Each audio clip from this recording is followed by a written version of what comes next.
Ramdam na sa ating bansa, lalo na sa iba't ibang bahagi ng Luzon, ang mainit na panahon kung saan ay naranasan ang mataas na heat index ngayong summer season. Kaya naman, iba't ibang outdoor activities ang ginagawa na lamang ng ating mga kababayan para maibsan kahit bagyang init na nararanasan dahil sa maalinsangang kapaligiran tulad ng pagpunta sa mga beaches o swimming pool. Ngunit, hindi nawawala sa plano at listahan ng ilang pamilya at magkakabarkada ang pag-akyat sa itinuturing na summer capital of the Philippines, hindi lang para maranasan muli ang mas mababang temperatura na naglalaro sa 17 to less 18 degrees Celsius taliwas sa mga pinanggagalingang mga lugar na nakakaranas ng critical heat index. Ang pagdagsang muli ng maraming bilang ng mga turista sa lungsod kung saan ay makikitang pumupuno muli sa mga pangunahing parke sa City of Pines ay naobserbahan matapos matapyasan ang mga presyo ng petrolyo sa mga gasolinahan o oil market. Isa, si Bonic Chua ang nagpasyang umakyat sa Baguio City kasama ang kanyang buong pamilya, hindi lang para magbonding at maglibang kundi ninanais niyang mapuntahan ang iba't ibang tourist spot sa lungsod at karatig lalawigan kung saan ay muling maranasan umano ang maganda at malamig na klima ng lungsod. Isa sa magandang pasyalan na kanilang napuntahan sa Baguio City ay ang Igorot Stone Kingdom na pag-aari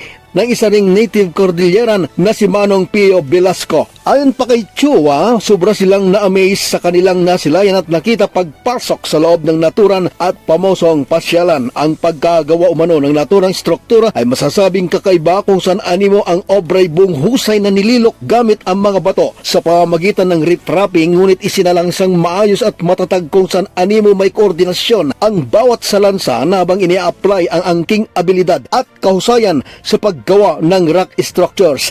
Very nice. Enjoy namin lahat ng facilities. Tuwang-tuwa yung mga bata, yung mga apo ko. May ganito palang facility dito sa Baguio na napakaganda. Hindi mo ito makikita anywhere in the Philippines, hindi dito lang. Malamig dito.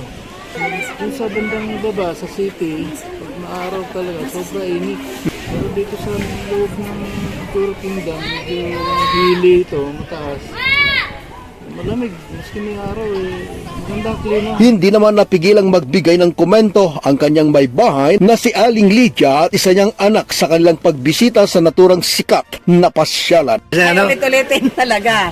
Masaya Ang sarap na pakiramdam, hindi nakakapagod. Kahit kung sabi may mainit Enjoy. na. Enjoy talaga, enjoy. Maganda dito sa Baguio. Ang klima, hindi umiinit. Hindi pinapatay yung Hindi aircon. umiinit dito sa Baguio. Napakasaya. Mula sa Baguio City, kasama si Grace Espino, Fred Royuda.